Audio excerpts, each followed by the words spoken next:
แยกตลาดแยกตลาดเมืองไซบัวทอง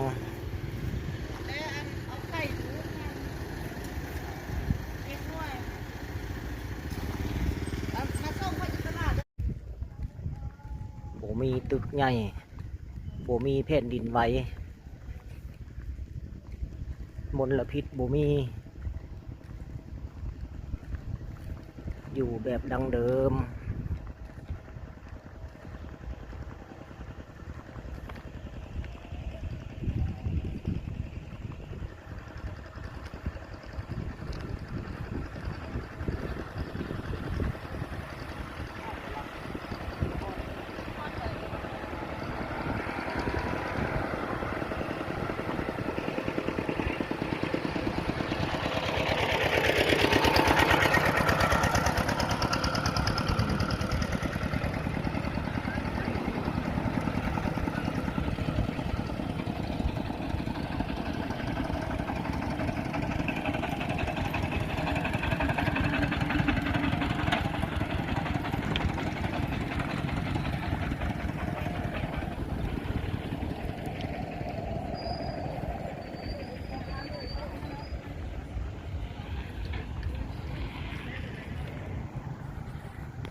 เมืองมีความสงบที่สุดของแขวงขมวนเป็นเมืองหนึ่งการสัญจรบ่แออัดบ่มีรถติดย่างถ่ายภาพอยู่กลางทางก็ได้ใส่บัวทองเด้อ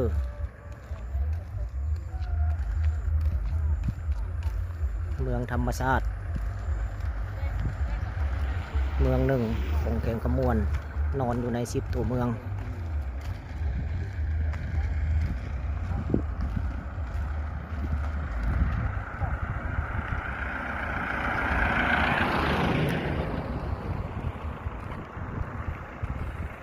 ย่างไปตลาดจัมโบ้บ่มีแท็กซี่บ่มี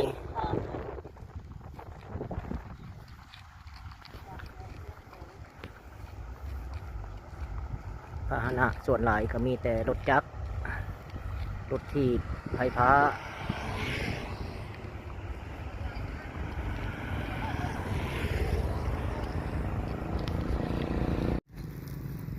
ตอนแรงผู้สาวมาแม่นบักเดือสาวใส่บัวทอง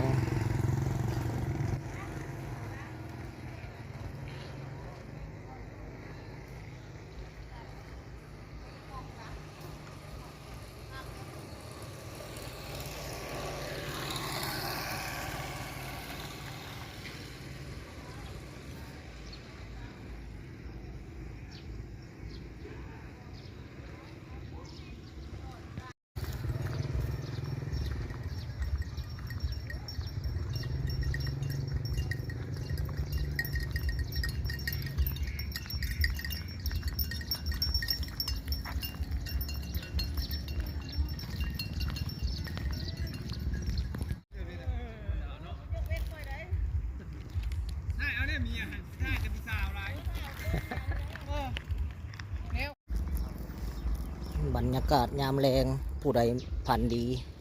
มาเอาเด้อตัวเด็ดเด้อ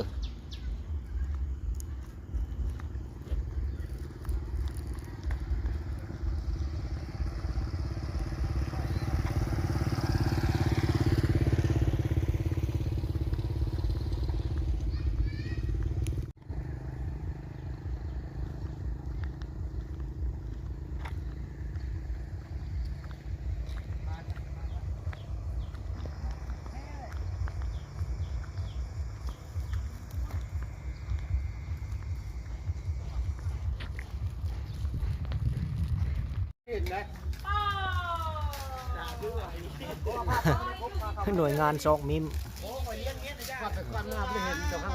เป็นทางตาเลยคือปลาเนื้อหากินคู่มือชื่อจะมากินเลย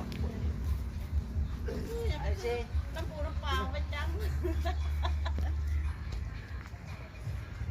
ไปหาไม่ แล้วไปฮับได้ฮะมันสิล้นฮะ เอาเด้อเสียบนิ้วพาลงเด้อโอ้ยไปครับให้สิกล้าครับจ้า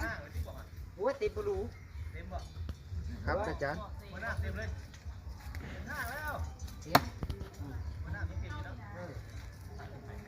แล้วครับ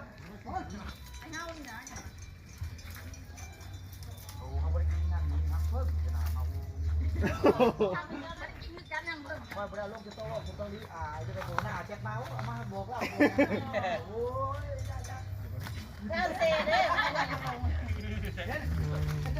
เอ้าปีนั้นลงเฮ็ดพวกหัวหน้าหัวหน้ามันน่ะ เดี๋ยวว่า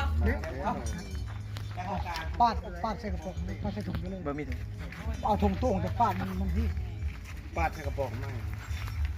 ค่าเลี้ยง โอ้เฮ็ดเจลหวานนี่เชฟได้เอาทั้งๆมันจะบ่มีเหลือง บานขนาดเนาะเกิดมีบานอยู่สนามนี่บานนี่นี่ เพิ่นลงมาเพิ่นบ่ปากบ่ดิ้งเด้บอก ๆเหยียบโอ้หน้ามันงามคือว่ามีขี้งวด เอานะใส่เลย มีทางเตะยังไงบ่